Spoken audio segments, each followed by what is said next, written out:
Hello everyone, welcome to JM academy. OET എക്സാമിൻ്റെ ഇന്ന് നടന്ന റിയൽ എക്സാമിൻ്റെ ക്വസ്റ്റ്യൻസ് എന്തൊക്കെയായിരുന്നു, നാട്ടിലും സൗദിയിലും ഒക്കെ ചോദിച്ച ക്വസ്റ്റ്യൻസ് എങ്ങനെയൊക്കെ ആയിരുന്നു എന്നുള്ളൊരു ഡീറ്റെയിൽഡ് വീഡിയോ ആണിത്. അപ്പോൾ നമുക്ക് വീഡിയോയിലേക്ക് കിടക്കാം. നമുക്ക് ആദ്യം തന്നെ നാട്ടിൽ വന്ന റൈറ്റിംഗ് ടാസ്ക് എന്തായിരുന്നു നോക്കാം. നാട്ടിലെ എക്സാമിന് ഒരു ട്രാൻസ്ഫർ ലെറ്റർ ആയിരുന്നു വന്നിട്ടുണ്ടായിരുന്നത്. പേഷ്യൻറ്റിനെ ഒരു റീഹാബിലിറ്റേറ്റീവ് കെയറിലോട്ട് ട്രാൻസ്ഫർ ചെയ്യുന്ന ലെറ്റർ ആയിരുന്നു. അപ്പം റീഹാബിലിറ്റേറ്റീവ് കെയറിലോട്ട് വിടുന്നതിൻ്റെ റീസൺ എന്ന് പറയുന്നത് പേഷ്യൻറ്റിനൊരു സർജറി കഴിഞ്ഞിട്ടുണ്ടായിരുന്നു. അതായത് പ്രോസ്റ്റെക്ടമി കഴിഞ്ഞ പേഷ്യൻറ്റിന് ഒരു കോംപ്ലിക്കേഷനായിട്ട് സ്കാൻ ചെയ്ത സമയത്ത് ഹെമറേജ് നോട്ട് ചെയ്തു. അപ്പോൾ ആ ഹെമറേജിന് വേണ്ടി ബ്ലഡ് ട്രാൻസ്ഫ്യൂഷൻ അതുപോലെ തന്നെ പെയിൻ കില്ലേഴ്സ് ഒക്കെ കൊടുത്തിട്ടുണ്ടായിരുന്നു. അതിനുശേഷം പേഷ്യൻ്റ് ഇൻഡിപെൻഡൻ്റ് ആയിട്ട് വോക്ക് ചെയ്ത സമയത്ത് അല്ലെങ്കിൽ ഹെൽപ്പോടുകൂടി കാര്യങ്ങൾ ചെയ്യാൻ പറ്റിയിരുന്ന ആ സിറ്റുവേഷനിൽ പേഷ്യൻറ്റിനെ നമ്മൾ റീഹാബിലിറ്റേറ്റീവ് കെയറിലോട്ട് ട്രാൻസ്ഫർ ചെയ്യാണ്. സോഷ്യൽ ആൻഡ് മെഡിക്കൽ ബാക്ക്ഗ്രൗണ്ട് കൊടുത്തിട്ടുണ്ടായിരുന്നു. പേഷ്യൻ്റ് വിഡോ ആണ്, ലിവ്സ് എലോൺ ആണെന്ന് പറയുന്നുണ്ട്. അതുപോലെ തന്നെ സണ്ണും ഡോട്ടറും കുറച്ച് ദൂരെയാണ് താമസിക്കുന്നത്, വേറൊരു ലൊക്കാലിറ്റിയിലാണെന്ന് പറയുന്നുണ്ട്. പെൻഷൻ ലഭിക്കുന്ന ഒരു പേഷ്യൻ്റ് ആണെന്നും ടാസ്കിൽ കൊടുത്തിട്ടുണ്ട്. അതുപോലെ തന്നെ മെഡിക്കൽ ഡീറ്റെയിൽസ് പറയുകയാണെങ്കിൽ പേഷ്യൻറ്റിന് റുമാറ്റിക് ആർത്രൈറ്റിസ് ഉണ്ടെന്നും അതുപോലെ തന്നെ ഹൈപ്പർ ടെൻഷൻ ഉണ്ടെന്നും പറയുന്നുണ്ട്. പ്രോസ്റ്റേറ്റ് ക്യാൻസർ ഉള്ള പേഷ്യൻ്റാണ്. പിന്നെ ഡിസ്ചാർജ് പ്ലാനിൽ വരുവാണെങ്കിൽ മെഡിക്കേഷൻസ്, ഇപ്പോൾ എടുക്കുന്ന മെഡിക്കേഷൻസും അതുപോലെ തന്നെ പേഷ്യൻ്റെ BP കാര്യങ്ങളൊക്കെ മോണിറ്റർ ചെയ്യണം എന്ന് പറയുന്നുണ്ട്. ഹൈപ്പർ ടെൻഷൻ ഉള്ളത് കൊണ്ടായിരിക്കാം. അതുപോലെ തന്നെ പേഷ്യൻറ്റിന് അയൺ അല്ലെങ്കിൽ ഫൈബർ റിച്ച് ഫുഡ് ഇൻക്ലൂഡ് ചെയ്യണമെന്നും പിന്നെ ഫെറസ് ടാബ്ലറ്റ് അത് കണ്ടിന്യൂ ചെയ്യാനും അല്ലെങ്കിൽ അതിൻ്റെ മോണിറ്ററിങ് വേണം എന്നൊക്കെ ടാസ്കിൽ പറയുന്നുണ്ട്. അപ്പോൾ പേഷ്യൻ്റ് ഒരു സർജറി കഴിഞ്ഞിട്ട് ഒരു കോംപ്ലിക്കേഷൻ ഉണ്ടായി, കോംപ്ലിക്കേഷൻ്റെ മാനേജ്മെൻറ്റ് കൊടുത്തതിന് ശേഷം പേഷ്യൻ്റ് ഒന്ന് ഓക്കെ ആയി വരുന്ന സമയത്ത് നമ്മളൊരു റീഹാബിലിറ്റേറ്റീവ് കെയറിലോട്ട് പേഷ്യൻറ്റിനെ ട്രാൻസ്ഫർ ചെയ്യാണ്, ബാക്കിയുള്ള കെയർ അല്ലെങ്കിൽ മോണിറ്ററിങ് കണ്ടിന്യൂ ചെയ്യാനായിട്ട്. ഓക്കെ, അപ്പോൾ അതായിരുന്നു നാട്ടിൽ വന്ന റിയൽ എക്സാമിൻ്റെ ഇന്നത്തെ എക്സാമിൻ്റെ ടോപ്പിക് എന്ന് പറയുന്നത്.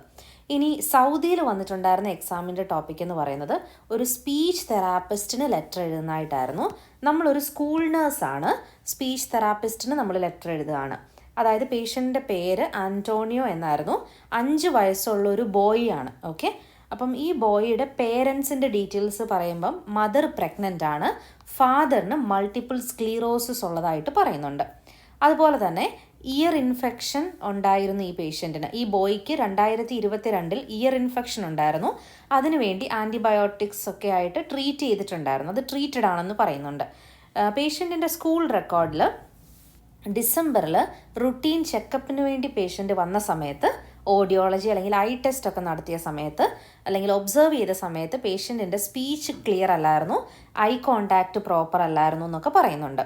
അപ്പം ടീച്ചറിനെ ഇൻഫോം ചെയ്തു, വോക്കലൈസ് അതായത് സംസാരിക്കാൻ എൻകറേജ് ചെയ്യണം എന്ന് അഡ്വൈസ് കൊടുത്തിട്ടുണ്ടായിരുന്നു. അതുപോലെ തന്നെ എങ്ങനെയാണ് പേഷ്യൻ്റ് ക്ലാസ്മേറ്റുമായിട്ട് ഇൻട്രാക്ട് ചെയ്യുന്നത് എന്നുള്ളത് ഒബ്സർവ് ചെയ്യാൻ പറയുന്നുണ്ടായിരുന്നു.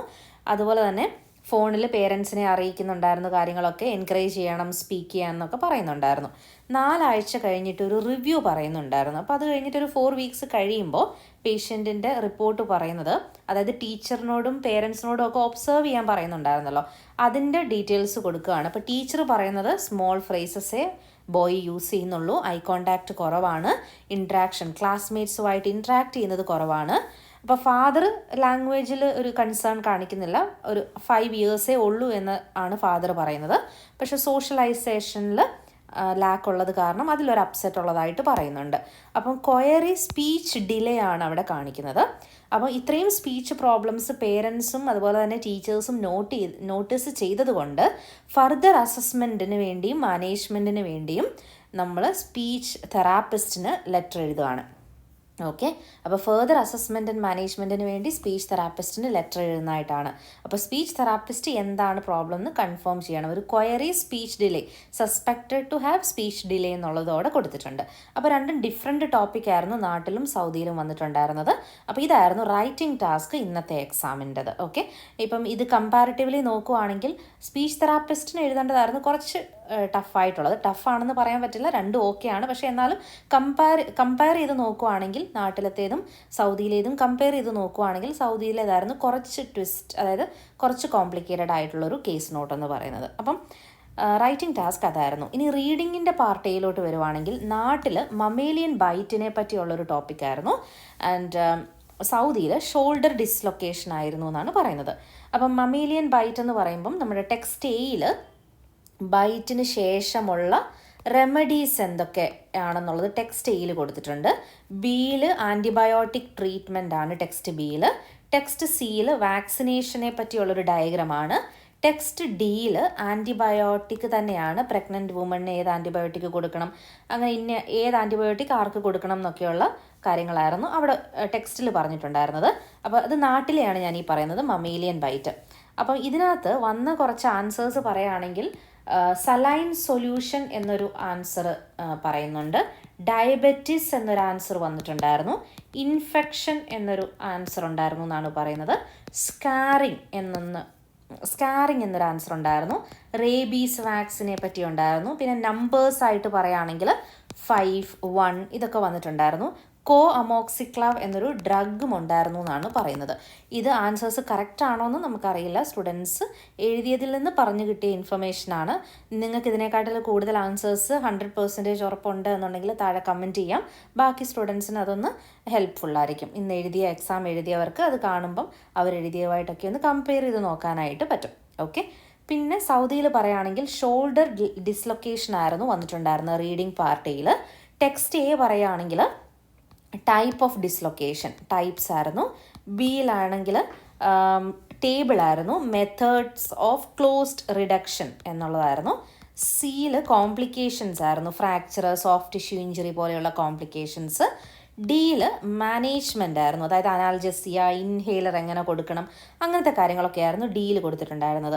അപ്പോൾ ഈ 2 ടോപ്പിക്കിൻ്റെയും റീഡിംഗ് പാർട്ട് ഈ ആൻസേഴ്സും അതുപോലെ തന്നെ ക്വസ്റ്റ്യൻസൊക്കെ വെച്ചിട്ട് പുതിയ മെറ്റീരിയൽ നമ്മൾ പ്രിപ്പയർ ചെയ്യുന്ന സമയത്ത് നമ്മുടെ ഫേസ്ബുക്ക് പേജിൽ നമ്മൾ അപ്ലോഡ് ചെയ്യുന്നതായിരിക്കും, അല്ലെങ്കിൽ യൂട്യൂബ് ചാനലിലൊക്കെ അപ്ലോഡ് ചെയ്യുന്നതാണ്, നിങ്ങൾക്കത് നോക്കാം. ഓക്കെ, അപ്പോൾ ഇതായിരുന്നു റീഡിങ്ങിൻ്റെ പാർട്ട്. ലിസണിങ് പറയുകയാണെങ്കിൽ 2 സെൻറ്ററിലും നാട്ടിലും സൗദിയിലും ആണെങ്കിൽ എല്ലാവരും പറയുന്നത് BNC ടഫായിരുന്നു, എ പാർട്ട് ഓക്കെ ആയിരുന്നു എന്നാണ് എല്ലാവരും പറയുന്നത്. ഓക്കെ, പിന്നെ സ്പീക്കിംഗ് ആണെങ്കിൽ വെയിറ്റ് ലോസ് റിലേറ്റഡ് ആയിട്ടുള്ള ടോപ്പിക്ക് ചോദിച്ചിട്ടുണ്ടായിരുന്നു, ഇമ്മ്യൂണൈസേഷൻ റിലേറ്റഡ് ടോപ്പിക്ക് ചോദിച്ചിട്ടുണ്ടായിരുന്നു, അതുപോലെ തന്നെ പേഷ്യൻറ്റിൻ്റെ വൂണ്ട് കെയർ എന്നുള്ളൊരു രീതിയിൽ ചോദ്യങ്ങളുണ്ടായിരുന്നു.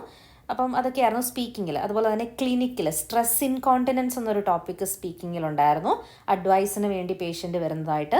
പിന്നെ ഡിസ്ചാർജിന് ശേഷം മദറിനോട് സംസാരിക്കുന്നതായിട്ടുള്ള കോൺവെർസേഷൻസ് ഒക്കെ ഉണ്ടായിരുന്നു. അതായിരുന്നു സ്പീക്കിങ്ങിൽ വന്നിട്ടുള്ള കുറച്ച് ടോപ്പിക്സ് എന്ന് പറയുന്നത്. അപ്പോൾ ഇന്നത്തെ എക്സാമിൻ്റെ ഒരു ചെറിയൊരു ഓവർവ്യൂ ആണ് ഞാനിവിടെ പറഞ്ഞത്.